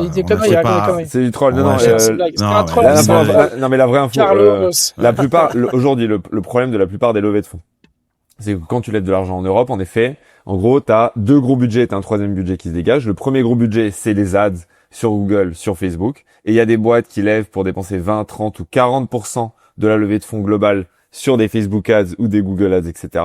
Les montants sont énormissimes. Deuxième chose, c'est des crédits cloud. Aujourd'hui, pour héberger du AWS, du Google, etc. Et du coup, ce qu'ils font pour t'attirer au début, c'est qu'ils vont donner 100 ou 150 000 $ de crédit. Tu vas commencer à être sur l'interface et un jour, tu vas te réveiller avec une note de 30, 40, 50 000 par mois, alors même que tu es une petite boîte. Et le troisième sujet maintenant, je suis d'accord, c'est des tokens. Les boîtes, elles payent pour du Anthropic, du OpenAI. Du coup, on est arrivé dans un problème en effet structurel. Aujourd'hui, pour lever de l'argent, si tu veux héberger ta solution, coder et faire du marketing, ça part chez les Américains. Ça part chez les Américains. Et du coup, toutes les levées de fonds en France, là, peut y avoir 20, 30, 40, 50, jusqu'à 70% de la levée de fonds qui, en fait, part directement en subvention aux entreprises américaines. Pour acheter du cloud, pour acheter des tokens et acheter des ads chez les Américains et pour ne pas construire des choses qui nous permettent de rester souverains en termes d'infrastructure. Donc, il y a quand même un problème. Je veux bien que, oui, on a créé un mouvement, qu'il y a des entrepreneurs, que c'est génial, etc., etc. Mais merde, le bilan, il est pas top. Je vous parle de Google, mais je pourrais vous dire la même chose de Amazon. Vous savez combien Amazon a levé? C'est 54 millions pour créer Amazon. 54 millions pour créer Amazon et regardez ce que ça a donné aujourd'hui. Mais Carlo, je peux pas. Enfin, désolé, mais moi ça m'énerve ce discours-là. Je vais te le dire, ça me saoule. Tu parles d'un pays de 300 millions avec globalement une seule réglementation, une seule langue. Tu viens ici, on en parlait avant, les Allemands, ils te chient dessus. Tu fais un truc. Tu veux faire un système, tu vas en Allemagne, ils te chient dessus. La réglementation allemande va te chier dessus, la réglementation française va te chier dessus. Tu peux pas comparer deux marchés qui sont impossibles. Tu parles de Doctolib. Mais putain, j'attends que les Américains viennent faire Doctolib en France. Ils vont ouvrir le texte de loi. Ils vont regarder, ils vont faire merci, bonne journée. Et ils se cassent. Non. C'est pas comme ça qu'ils vont faire. Ils vont payer un candidat, ils vont réécrire les textes de loi. C'est ce qu'a fait Uber, hein. Uber était confronté exactement à cette situation-là. La législation française ils l'ont changé. rendait Uber impossible. Ils ont réécrit la législation en finançant la campagne du futur président. C'est comme ça qu'ils font les Américains. Oui, bah voilà, mais tu vois ce que je veux dire. Tu peux pas. Est-ce que tu veux, franchement, tu veux qu'on vive dans une société où c'est ça? C'est de la corruption à grande échelle. Est-ce que c'est ça qu'on veut? Moi, je suis désolé, je suis pas d'accord. Mais on est dans cette société. Enfin, moi, toi, t'es non, aux États-Unis, mais non, on l'est pas. Non, les boîtes françaises ne sont pas en train de faire ça autant que ce que font les boîtes américaines. Elles vont... Absolument. Ils n'ont pas les moyens. Oui, exactement. Ils n'ont pas les moyens. Mais même s'ils avaient les moyens, je suis pas sûr qu'ils le fassent. Mais bien sûr. Tu crois qu'ils font quoi, Total, en Afrique? Attends, tu nous prends pour des enfants de cœur. C'est vrai. C'est bon. Ouais. Juste avant de passer au dernier sujet, revenons 2 secondes sur cette histoire d'énergie aux États-Unis. On a fait une digression, mais c'était super intéressant. Revenons 2 secondes là-dessus. Il y a un sujet, et je sais que c'est un sujet que tu as regardé énormément aussi, Fabrice, qui est le sujet de la consommation en eau de ces data centers. Pas simplement de la consommation en énergie, la consommation en eau.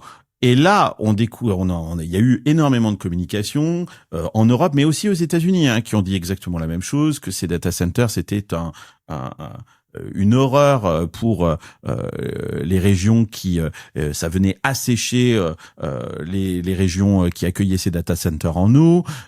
Et finalement, on se rend compte, là, il y a une sorte de contre-communication, et il y a des analyses qui sont en train d'arriver et qui montrent qu'en fait, tout ça était et peut-être une énorme connerie. Là, je suis tombé sur une analyse qui offre d'ailleurs une perspective assez saisissante sur cette consommation d'eau des data centers. Colossus 2, le méga data center d'Elon Musk, consomme environ 22 millions de litres d'eau par an. Et là, les mecs font une comparatif avec un restaurant In-N-Out. Donc, imaginez un McDonald's, quoi, qui consomme 8,7 millions de litres d'eau. Donc ça, en fait, en gros, Colossus 2, c'est 2,5 fast-food en termes de consommation d'eau. Donc qu'est-ce qui s'est passé? On nous a raconté n'importe quoi, Fabrice? Oui. Pour faire simple, oui. En France, on a l'ADEME qui sort des évaluations, alors sur l'énergie plus que sur l'eau, qui sont totalement fantaisistes. Ça donne des délires du genre passe ta vidéo en 480 plutôt qu'en 4K et tu vas sauver la planète. Arrête d'envoyer des mails avec des photos dedans, par exemple. Arrête d'envoyer des pièces jointes, efface tes anciens mails, des trucs qui sont totalement aberrants pour n'importe qui sait à peu près ce que c'est que le stockage à froid et qui se rend bien compte que ça consomme absolument rien. Et c'est devenu la norme. C'est-à-dire tous les journalistes répètent les chiffres de l'ADEME. Tous les militants écolos répètent les chiffres de l'ADEME. Les chiffres de l'ADEME sont complètement à l'ouest. On se souvient des mêmes genres de calculs fantaisistes qui annonçaient que le Bitcoin allait consommer plus que l'énergie disponible sur Terre avant 2025. Ouais. On attend toujours.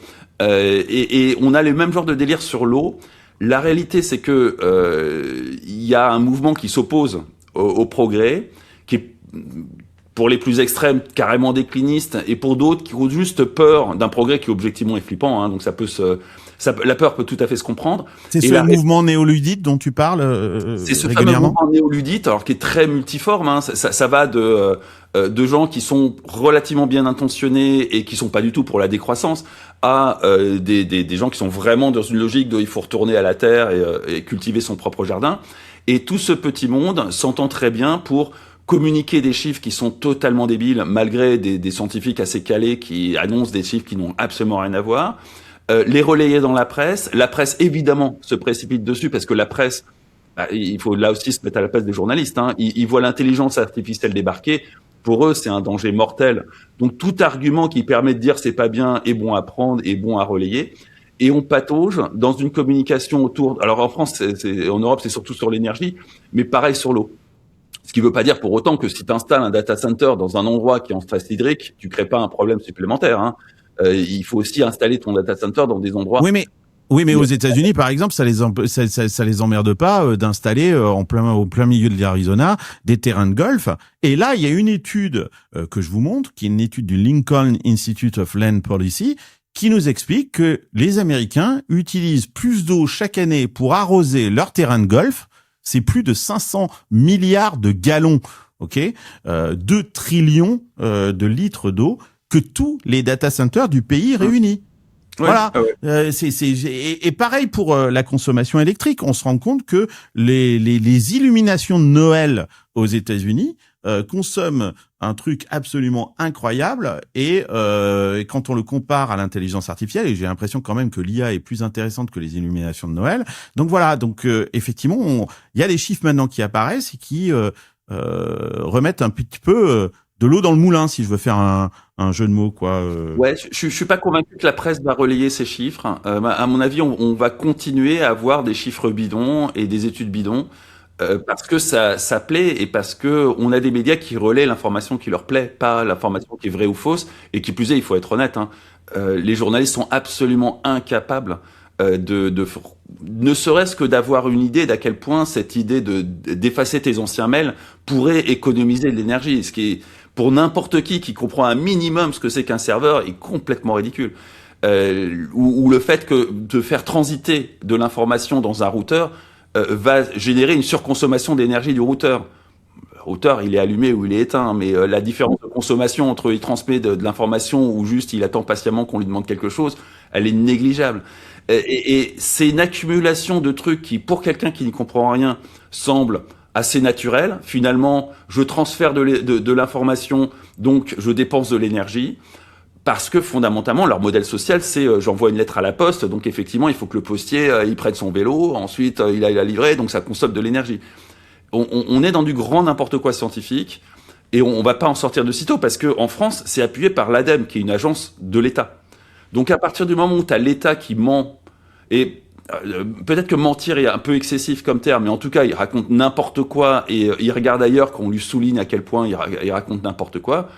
C'est pas demain la veille que des scientifiques qui font leurs calculs sérieusement dans leur coin vont pouvoir s'opposer aux chiffres d'une agence officielle de l'État. On parle du financement de la ruée vers l'heure de l'intelligence artificielle et on se pose la question de savoir si c'est un château de cartes ou du génie financier. En tout cas, les big tech ont besoin de 1,5 trillion de dollars pour financer leur ambition IA. Et visiblement, elles peuvent pas le payer comptant. Alors, elles ont ressorti du placard des bons vieux montages financiers qui, d'ailleurs, faisaient les beaux jours de la finance avant 2008 et la crise des subprimes. Meta, par exemple, vient de créer une structure qu'il a appelée Beignet Investor. D'ailleurs, je ne sais pas pourquoi avoir appelé ce truc Beignet Investor avec le terme en français, d'ailleurs, parce que c'est un clin d'œil pour nous, je ne sais pas. Et c'est une structure qui va emprunter 30 milliards de dollars sans que cette dette n'apparaisse dans ses comptes. C'est assez intelligent. Oracle, de son côté, pareil, 104 milliards de dettes. Je vous rappelle que Oracle, après avoir signé ce deal avec OpenAI dont on avait parlé, un deal de 300 milliards, doit dépenser 80 milliards par an pour honorer ce contrat. Un contrat, d'ailleurs, on ne sait pas comment est-ce que OpenAI va leur payer cet argent-là, parce que OpenAI, ça fait 13 milliards de revenus annuels et c'est toujours pas rentable. À tel point que ce qu'on appelle les CDS, c'est-à-dire des assurances contre la faillite, viennent d'atteindre leur plus haut niveau depuis mars 2009, notamment pour Oracle. Et pendant ce temps, les milliardaires de la tech, eux, ont ajouté 500 milliards à leur fortune personnelle. Greg, est-ce que toute cette histoire-là nous fait pas penser que 2026, tout ça va exploser? Qu'est-ce que tu en penses? En fait, pour moi, d'un point de vue comptable, quand tu commences à sortir de ton bilan des opérations d'infrastructure, des capex, qui sont très lourds, qui feraient que, en fait, d'un coup, ta rentabilité, tes ratios, etc., feraient que ton action est beaucoup moins intéressante. Pour moi, c'est la ligne, c'est une ligne rouge. Quand tu commences à être créatif sur ce genre de choses, c'est qu'en effet, tu te rends bien compte que quand tu fais l'équilibre global, et tu l'as dit, 20 millions de dollars annualisés, ils ont annoncé fin 2025 OpenAI. Tu vois 20 milliards, ouais. Tu vois, on se trompe avec les millions et les milliards, ouais, on sait plus que, comme disait Fabrice tout à l'heure, on sait plus ce que ça veut dire, quoi, en fait, quoi. Et en effet, tu mets ça en face d'un contrat à 300 milliards, tu te dis attends. Et puis il y a d'autres choses à payer. On a parlé du prix des ingénieurs, enfin tout à l'heure des researchers, etc., qui sont à des coûts démentiels. Donc oui, pour moi, on est en train de passer la ligne rouge. Et d'ailleurs, on voit que les gens qui font des crédits, il y en a qui ont commencé à se déchauffer, quoi. C'est-à-dire parce que quand tu fais un crédit dans une structure qui est pas associée à un Meta, etc., en fait, t'as pas d'upside. Si Meta fait x4 parce qu'ils deviennent les leaders de l'intelligence artificielle, les mecs qui ont fait un crédit pour le data center, globalement, ils récupèrent pas grand-chose, quoi. Et donc, oui, moi, ça me fait penser à un Roland d'avant 2008 où tu commences à dire, waouh, en fait, tu fais un montage juridique qui fait du sens, mais quand tu regardes ça avec du bon sens bien de chez nous, tu te dis, mais comment ils vont y arriver? Et tu fais, ah non, bah, si je mets une boîte là et je fais ci, je fais ça, regardez, ça marche.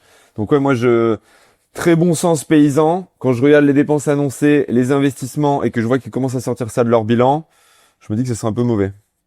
Je vous montre ce graphique là du Financial Times qui est édifiant. C'est structure hors bilan, comme tu dis, Greg. On en est à 120 milliards de structures qui sont financées via des SPV, qui vont aller faire de la dette hors des bilans de ces boîtes-là.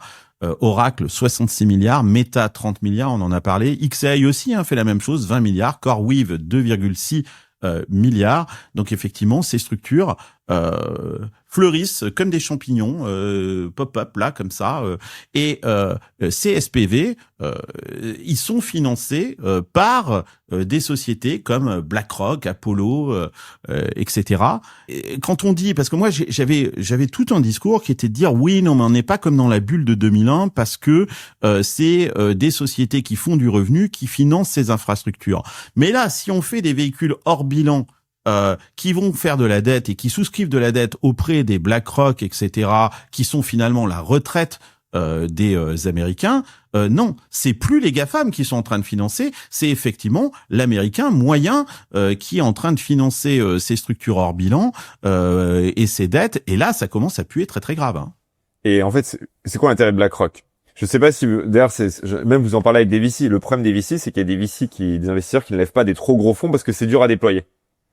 Sauf que l'intérêt de BlackRock, c'est qu'ils prennent un pourcentage sur tout ce qu'ils déploient. Ils ont des management fees. Donc quand vous avez des centaines de milliards à déployer, c'est compliqué. Et là, hop, opportunité. Eux, ils prendront toujours leurs 2% de management fees sur ce qu'ils déploient. En tout cas, je sais pas exactement quel est le modèle, etc. Mais en tout cas, c'est le modèle des BlackRock. Enfin, dans ce deal-là particulier, les management fees qu'ils ont, de quel fonds, structure, ça vient chez eux, etc. J'ai pas toutes les infos. Mais en tout cas, eux, à la fin, ils gagnent de l'argent. Et le manager, c'est-à-dire la banque, elle aura gagné de l'argent parce qu'elle aura réuni des capitaux pour financer hors bilan ces data centers et ces infrastructures, voire les infrastructures énergétiques de ces GAFAM. Mais t'as hors bilan. Ouais. Et à la fin, ce que tu dis, à la fin, qui est-ce qui paye? Ils sont pas passés par l'État directement, ils ont réussi grâce à un mécanisme de contournement, ce que t'expliques très bien, à faire que c'est, en fait, c'est le retraité américain qui se retrouve à financer l'intelligence artificielle, et là t'arrives sans avoir l'upside. Ils n'ont que le downside. C'est pas des actions qu'ils achètent. Et là, du coup, tu commences à poser problème. Et d'ailleurs, c'est là aussi où t'arrives à un système, et c'est le principe de 2008, c'est où ça commence à devenir compliqué de voir quel est l'impact si une boîte tombe. Parce qu'en fait, comme il y a des SPV, juste en regardant le bilan de cette boîte, et les contrats de cette boîte, tu vas pas être capable de voir l'impact sur l'économie américaine. Et du coup, et en plus, les SPV, on le sait tous pour les investissements dans des boîtes, il y a des SPV, de SPV, de SPV. Ouais. Parce qu'il y a peut-être des gens qui ont investi avec d'autres véhicules, avec des véhicules en cascade. Et du coup, là où si tout est dans le bilan, tu dis, ces mecs-là se pètent la gueule, ils ont tel contrat avec telle boîte, tel contrat, donc ça impacte telle boîte qui va perdre ça, tu prends la valorisation. Sauf que là, t'arrives à un système où tu dis, si on enlève OpenAI, en fait, on connaît pas l'impact, en cascade. Oui, parce qu'il y a une forme de titrisation, c'est-à-dire que grosso modo, ces SPV, effectivement, qui sont en cascade, ils se les refilent entre eux, entre sociétés de financement. Tiens, prends-moi un bout d'Oracle, tiens, je te donne un bout d'OpenAI, etc., etc. Fabrice, il a raison, Greg, ça ressemble étrangement aux véhicules pourris de 2008 avec les subprimes, cette histoire. Alors, ça ressemble étrangement aux subprimes. Moi, je vois deux différences. D'abord, depuis 2008, je pense qu'on est capable quand même de traquer de façon plus fine cette imbrication incroyable et d'anticiper les conséquences. Des outils typiquement comme Palantir permettent de faire ça assez bien. Et en 2008, ils n'étaient pas suffisamment au point pour anticiper le bordel et comprendre le bordel de cette imbrication de produits financiers les uns dans les autres. L'autre aspect qui, moi, me paraît fondamentalement différent et qui pourrait compenser une potentielle crise, c'est que l'État américain est garant en dernier recours sur de plus en plus de trucs. Et deux, c'est qu'on n'est pas dans une course au profit. En tout cas, on n'est pas que dans une course au profit. On est aussi dans quelque chose qui peut s'apparenter au projet Manhattan, ou ce qui était la façon dont les démocrates d'ailleurs abordaient l'IA. C'était un projet Manhattan pour eux. ou une course dans l'espace, ou une course aux armements. Et dans la course aux armements qu'on a connue bon an mal an jusque dans les années 80, il n'y avait aucune rationalité financière. Sinon, on n'aurait pas construit, les Américains n'auraient pas construit de quoi détruire 200 fois la planète. Il n'y a aucune rationalité financière là-dedans. Et il y a une machine qui allait à fond parce qu'en face, il y avait les Russes. Là, en face, il y a les Chinois. Donc, c'est à mon sens, le truc qui différencie fondamentalement de la situation qu'on a connue pour les subprimes ou la bulle Internet qui a pété dans les années 2000. C'est que il y a un enjeu géopolitique majeur. Absolument majeur. Tu me tends la perche parce que j'ai trouvé ces graphes qui sont assez intéressants pour justement comparer les investissements des années 2000 dans la tech, puisqu'il s'agissait aussi de fabriquer de l'infrastructure. À l'époque, c'était de mettre en place des fibres, de la fibre optique, notamment à travers les océans et les continents. Et je suis tombé sur ces chiffres. Oui, effectivement, regardez ce premier graphique, ça suit exactement la même courbe en termes de tendance, mais il y a quand même un écart. Et quand on regarde en volume, quand on compare ça, notamment les investissements en communication, en équipement, c'est-à-dire là, c'est la part en vert là que vous voyez sur le graphique avec les investissements en bleu sur le GPU et tout ça, il y a quand même, on n'est pas au niveau de la crise de 2000 et de l'internet des 2000. Il y a quand même relativement, si en relatif, c'est inférieur à la crise de 2000 cette histoire. Jusqu'ici tout va bien. Jusqu'ici tout va bien. Après là, je suis assez d'accord sur l'analyse géopolitique, c'est assez brillant. Moi, ce que je vois par contre, c'est que aujourd'hui, on a des dettes au niveau des États qui sont à un niveau qui, à mon avis, est quand même beaucoup plus élevé qu'en 2008. Et pour le coup, toutes ces dettes tiennent sur la croissance. Et donc, même si demain on avait un atterrissage moins violent que les subprimes, tous les pays, si demain on prend l'IA et que ça se compresse, on se rend compte que tous les pays du monde, toutes les grandes nations du monde seraient sans doute en décroissance. Et là, ça peut quand même poser des petits problèmes. Avec des effets en cascade qui seront différents des subprimes, et c'est ce qui est cool avec les crises, c'est que ça rime mais ça ne se répète jamais. Donc je suis très impatient de voir ce que ça pourrait nous amener. Mais en tout cas, je mets ce petit sujet, la crise des dettes souveraines, qui à mon avis était moins sujet en 2008, qui pourrait poser problème, et on a déjà un affaiblissement du dollar. Donc en effet, où est-ce que ça peut mener, je sais pas. Mais en tout cas, on peut avoir des effets en cascade qui sont différents. Peut-être qu'un État, quand il est poussé jusqu'au bout, il va jusqu'à la guerre aussi. Donc, je suis pas sûr que j'ai envie de voir quand t'es dans des terrains de retranchement et que l'État ne peut plus prendre la main, ne peut plus faire tourner la planche à billets, etc. Ça se finit en guerre. C'est un moyen de reboot. C'est la moyen de reboot en État. Il y a la faillite pour les entreprises, pour l'État, la faillite n'est pas possible la plupart du temps, sauf la Grèce et peut-être la France. Mais en général, tu vas à la guerre quand t'es suffisamment puissant et que tu veux pas perdre. Non, la France, c'est trop gros. Il peut pas y avoir un truc comme la Grèce. Donc ça sera la guerre, ça c'est clair. Mais de toute façon, l'Europe donne tous les signes de vouloir faire la guerre très très fort. Il y a deux moteurs énormes derrière ça. Il y a effectivement le fait qu'il y a pas mal d'États en Europe qui sont dans des situations d'endettement qui sont pas compatibles avec les croissances qu'elles affichent, à commencer par la France. Et puis il y a une volonté farouche d'aller vers une Europe fédérale, avec une population qui n'en a pas vraiment envie. Et c'est vrai que la guerre, ça peut être une marche forcée vers l'Europe fédérale. Est-ce que tu peux définir ce que c'est que l'Europe fédérale, parce que tu en parles depuis tout à l'heure, mais moi je suis l'Europe fédérale, c'est une Europe à 27, c'est une Europe à 27 avec un président pour ces 27 nations. Et des particularités dans chacun des pays, comme c'est la même chose que les États-Unis. On parle aussi d'une autre Europe, aussi. J'entends beaucoup parler d'une Europe à 6, de revenir à une Europe à 6. C'est aussi une possibilité. C'est aussi une possibilité. Une Europe à 6, ça me paraît plus crédible et ça me paraît plus puissant, mais c'était mon point de vue. Question pour toi, Jean-Louis, sur cette infrastructure, parce qu'il y a aussi un argument qui dit, qui résonne avec ce que dit Fabrice. On est sur quelque chose qui dépasse le financier, qui est ultra stratégique. On est en train de fabriquer des infrastructures comme on a fabriqué les chemins de fer au 19e siècle. Entre 1860 et 1890, on a dépensé énormément d'argent. Les investissements dans les chemins de fer représentaient 63% de la capitalisation totale en 1900. Donc, on n'en est pas à ces stades-là, où dans les années 90 avec Internet. Est-ce que tu penses que ces investissements qu'on fait là dans des infrastructures finalement, il en restera toujours quelque chose. Je pose la question parce que j'entends aussi beaucoup parler de la notion d'obsolescence, c'est-à-dire que il y a aussi des gens qui disent oui, mais on peut pas comparer parce que les chemins de fer qu'on a fabriqués au 19e siècle, ils ont duré plus de 40 ans, plus de 50 ans. Est-ce que là, ces infrastructures qu'on bâtit aujourd'hui, est-ce qu'elles ont une obsolescence courte ou est-ce que non, au contraire, non, elles ont une obsolescence qui est somme toute raisonnable?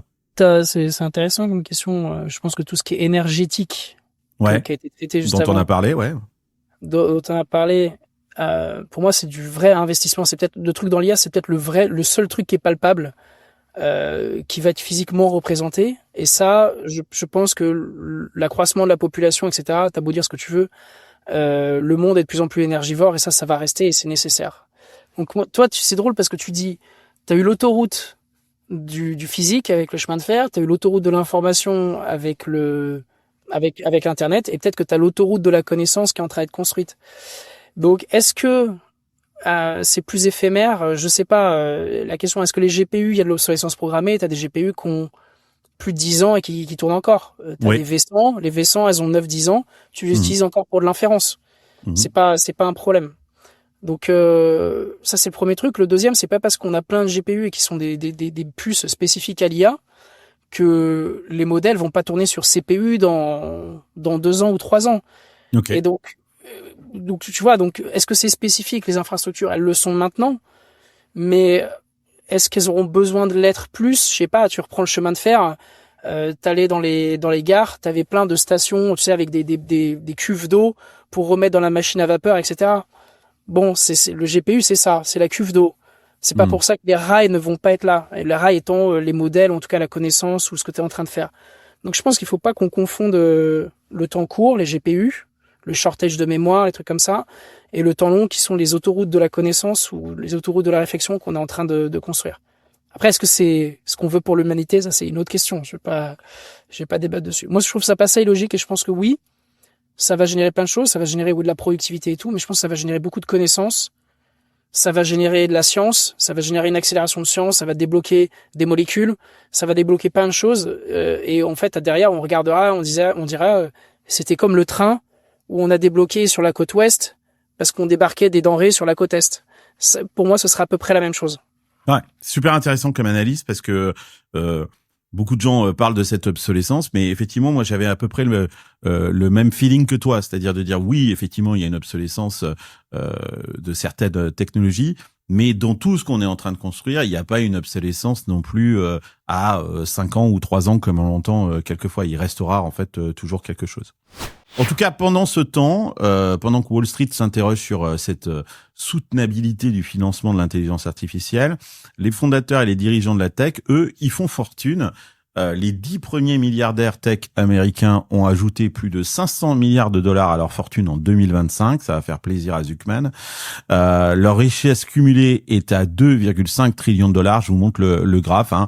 Elon Musk, bien évidemment, reste en tête, 645 milliards. Il a rajouté 49% à sa fortune personnelle.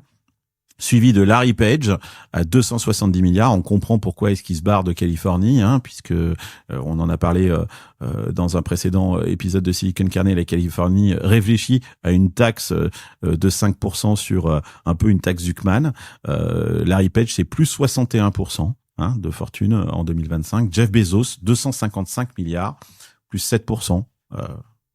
Il n'a pas surperformé, le père Bezos. Sergey Brin, 251 milliards, plus 59%. Je remarque un truc, le seul qui n'a pas gagné, c'est Bill Gates. Moins 26%. C'est intéressant ça. Pourquoi est-ce que Bill Gates profite pas de cette manne-là, de l'intelligence artificielle? Est-ce que c'est un wealth cumulé à travers les holdings et tout?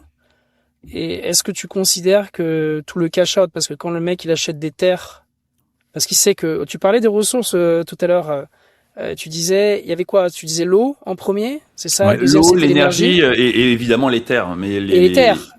Et donc Jean-Jacques, s'il est en train d'acheter toutes les terres et qu'il a acheté 26 milliards de terres, alors aujourd'hui ça vaut rien, hein, c'est du 1 pour 1. Ça vaudra quoi dans 15-20 ans? Le truc vaudra peut-être. En fait, ce qui est drôle, c'est que tous ces gens-là passent dans l'investissement vers des ressources finies, j'ai l'impression. Ouais. Je parle des très smart, hein. Je parle pas de. Beaucoup d'investissements au Groenland aussi en ce moment, hein, d'ailleurs, de la part de certains de ces milliardaires. Hein. Mais il y a un projet de nation libertarienne dans le Groenland qui est fascinant. C'était un article de Financial Times où tu t'aperçois que derrière la volonté d'annexer le Groenland, t'as tout un tas de milliardaires libertariens dans le genre Peter Thiel qui, eux, veulent créer des micro-nations et prendre leur indépendance en tant que nation. C'est aussi pour ça qu'il y a un enjeu de territoire sur le Groenland et qu'ils veulent être propriétaires. Et qui se contenteront probablement d'un petit bout, parce que ça leur suffira pour faire leur micro-nation et claquer la porte des nations habituelles. Mais ce qui est intéressant là d'observer, c'est que effectivement tous ces milliardaires sont en train de revendre leurs actions. Alors est-ce qu'ils sont en train de les revendre parce que le cours est au plus haut et qu'ils considèrent que le cours va baisser, ou est-ce qu'il y a un truc effectivement plus dur hein, derrière ça? Jensen Huang, il a vendu 1 milliard de dollars d'actions Nvidia en 2025. Jeff Bezos, pareil, 5,6 milliards de titres Amazon. Tout le monde est en train de liquider ses actions. C'est assez étrange à voir. Et ça, c'est pas très très bon signe, effectivement. Non, c'est pas bon signe. Parce qu'ils ont des insights où ils sentent les trucs venir mieux que toi. Parce que quand ils sont rendus là, ils voient les trucs. Ils ont une réflexion bien plus systémique que ça. Je viens de faire un fact-checking. Donc, on fact-check. J'ai dit il a pas racheté plus d'Ether que ça. A priori, les 26 milliards. C'est parce qu'ils sont partis sur les fondations, by the way. Ah, oui, c'est vrai qu'il a ses fondations. Il a ses fondations a priori. Ouais. Ok. Donc, vous voyez, on n'a pas affaire que à Satan. Tiens, d'ailleurs, en parlant de Satan, Greg, tu sais quoi? On enregistre là, on est jeudi. Je vais dîner avec Peter Thiel à Paris. Oh oh. Attends, mais vous êtes combien? Vous êtes combien dedans? On n'est pas beaucoup, on est une cinquantaine. Il fait une conférence et j'ai été invité et il y a un dîner après. Et on m'a demandé si je voulais venir. Écoute, incroyable. Ouais. Oh oui. Donc voilà, Peter Thiel est en France. Face aux académiciens. Je sais pas si tous les académiciens savent qui est Peter Thiel, Fabrice. Qui est-il? Je pense pas. Ouais. Qui est-il? Voilà. Qui est-il? Ouais. Qui est-il? Ah oui, qui est-il? Je l'avais pas pigé. Putain, je l'avais pas chauffé. Putain, c'est chaud là quand même. Ouais. C'est chaud qui là. est-il? Bravo. Ouais. Comment tu penses que les académiciens vont recevoir le discours et la posture de Peter Thiel? Ah moi je suis très excité, pas à l'idée de voir Peter Thiel parce que on l'a vu, on a passé des heures ensemble avec Greg à suivre son cycle là sur Armageddon. Moi ce qui m'excite effectivement c'est j'ai hâte de voir quel type de conversation va avoir lieu avec Peter Thiel parce que je pense qu'il va venir nous refaire le coup d'Armageddon. Hein. Je pense que c'est ça ce qui. Tu crois qu'il va jouer l'antéchrist? Ah oui, je pense qu'il va parler de l'antéchrist. Ah, ça va être grand. Ça va être très, très grand. Rentrer en France, quoi. Attends, c'est ouvert à tout le monde ou pas? Non, je pense que c'est compliqué. Non, je pense pas. Non, toi, tu vas pas au truc tu peux pas y assister à cette réunion. Non, c'est privé et c'est Peter Thiel qui a demandé à ce que ce soit confidentiel. Il veut pas non plus que ça se sache. Ouais, dommage, hein, parce que là, c'est dommage. Je suis désolé, c'est dans Silicon Valley, mais je crois qu'il veut pas qu'il y ait des manifestations devant le truc, parce que tu te rappelles, hein, Greg, on avait droit à exactement la même chose, tout le monde se soulève, donc il veut peut-être pas savoir qu'il est à...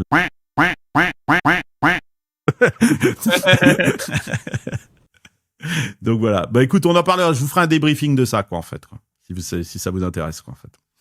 Bon ben voilà, c'est la fin de cet épisode. C'était génial. Merci de toutes vos réflexions. On a parlé plein de choses.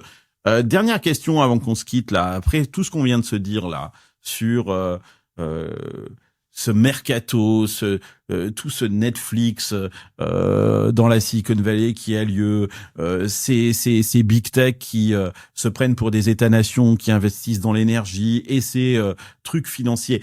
Vous accueillez 2026 comment là? Vous vous dites ça pue? Vous vous dites chouette, ça va être le bordel, il va y avoir plein d'opportunités. Comment est-ce que vous vivez le truc? Qui veut commencer? Moi, je me dis que c'est cool d'être en vie à cette période, parce que je pense qu'on en parlera dans le livre d'histoire, et c'est plutôt cool de le vivre. D'être témoin de ça aujourd'hui. Ouais, dans le cœur du réacteur, je trouve que ça, c'est incroyable quand même. Jean-Louis, toi de ton côté, je suis content que l'Europe se réveille. Ça me fait du bien. Enfin, on arrête de de se faire dessus soi-même. Ça c'est une bonne nouvelle. Et entre nous, et même moi, hier, j'étais en train de me dire, et si je devais aller me battre au Groenland, même si c'est pas ma terre, et j'ai senti ce truc-là, je dis oui, je prendrais les armes pour y aller. Et ça, c'est un sentiment, ouais, parce que trop, c'est trop. Parce qu'après, c'est le Groenland, et puis c'est qui après? Et je pense que, et c'est la première fois que ça m'arrive, de me dire, oui, je serais prêt à mourir pour un autre pays que le mien. Parce que le truc devient trop gros. Et donc, c'est intéressant parce que, peut-être que je suis tout seul comme ça, mais je pense qu'on vit peut-être un réveil. Et comme disait Greg, je suis content qu'on en fasse partie, pas les bonnes conditions, on aimerait bien que ce soit mieux, mais si on peut apporter notre pierre à l'édifice, je trouve que ça va être intéressant. Je dis pas que c'est génial, hein, mais ça va être une période historique assez intéressante. Fabrice ? Oui, ça va être une période historique très intéressante. On est à la fin d'une époque. Je pense que le meilleur discours qui a été fait à Davos, après celui de Trump qui est complètement fou, c'est celui du Premier ministre canadien, qui est excellent et qui dit de façon sommaire, c'est la fin d'une époque, c'est la fin de le respect des États-nations, l'État de droit, tout ça, c'est fini. Et après, il faut être quand même assez honnête. Nous, les pays de taille intermédiaire, mais quand même puissance intermédiaire, on était bien contents, mais c'était totalement hypocrite. C'est juste parce que ça nous profitait. Donc, on va rentrer dans une époque beaucoup plus violente. L'Europe va changer. D'une façon ou d'une autre, elle va changer. Est-ce que ça va se raidir et devenir un truc centralisé qui va mécaniquement être vécu comme une dictature par beaucoup de monde, ou est-ce que au contraire, on va revenir vers des nations et on va assumer le fait d'être vraiment en seconde catégorie? On va voir. Ça va piquer très très fort. Et puis on va avoir un rapport de force avec les États-Unis qui là aussi va piquer très très fort. On va voir comment ça va on sera probablement en première ligne en France parce que visiblement Macron a décidé de prendre le lead de l'Europe forte. Est-ce que ça va tenir longtemps ou est-ce que la NSA va vous offrir quelques fuites d'informations qui vont foutre un bordel monstrueux comme ils en ont l'habitude? Ça va être une année très intéressante. Moi, je pense comme Jean-Louis, je suis très heureux que l'Europe ait enfin compris comment utiliser le logiciel Trump et qu'elle se réveille. Je pense que c'est la seule façon de traiter Trump. Il y a eu aussi cette interview, je sais pas si vous l'avez vu dans le quotidien, où ils ont chopé Gavin Newsom, le gouverneur de Californie, et ils lui ont posé la question justement comment est-ce que l'Europe devait se comporter. Et il le dit, Trump, il faut lui taper fort entre les jambes. C'est la seule façon. Il ne respecte que ce rapport de force, et il faut être très très fort. Il faut être intransigeant. Et je pense que il a raison, Gavin Newsom. Je pense que Trump est beaucoup plus faible qu'il ne paraît. Et notamment dans sa politique intérieure, ce qui se passe en ce moment aux États-Unis, les midterms vont vont tomber comme un coup près, et je pense que on a peut-être que le roi est nu, quoi, en fait, derrière tout ce discours, quoi, en fait. Et donc c'est peut-être une très très bonne nouvelle. Le réveil de l'Europe aujourd'hui, il va falloir se montrer très très courageux et face à Trump, mais c'est la seule façon de gérer le bonhomme, quoi, effectivement. Mais je pense que ce que tu disais, l'Europe assise avec des États tampons et une immigration forte vers un noyau central qui peut décider beaucoup plus fort, j'ai quand même l'impression que c'est une hypothèse qui a beaucoup de sens. Ouais, et d'ailleurs Macron, peut-être il joue très très bien son coup, parce que peut-être que Macron, justement, cette Europe assise ou l'Europe fédérale, de jouer justement le leader de cette Europe-là. Si on va vers une Europe fédérale, il sera peut-être le premier président de l'Europe. C'est peut-être ça ce qu'il est en train de voir. Et peut-être et je pense qu'on va pas pouvoir échapper à ça, à cette Europe fédérale ou à cette Europe assise, et qu'il faudra un leader. Et effectivement, comme dit Fabrice, il a raison. Pour l'instant, le seul leader qui montre les muscles face à Trump, même si il met des lunettes à la Top Gun qui sont un petit peu ridicules, c'est Macron. C'est le seul. Alors même si je ne suis pas un grand macroniste, je lui reconnais ce courage, effectivement, face à Trump. Voilà. Voilà. Moi, j'étais plutôt confiant pour les 2026. Je pense que tu viens de me plomber, mais non. Non, Allez, on se donne rendez-vous la semaine prochaine pour un nouvel épisode de Silicon Carnet. Hasta luego, amigos. Je vous adore. Bye bye. Ciao.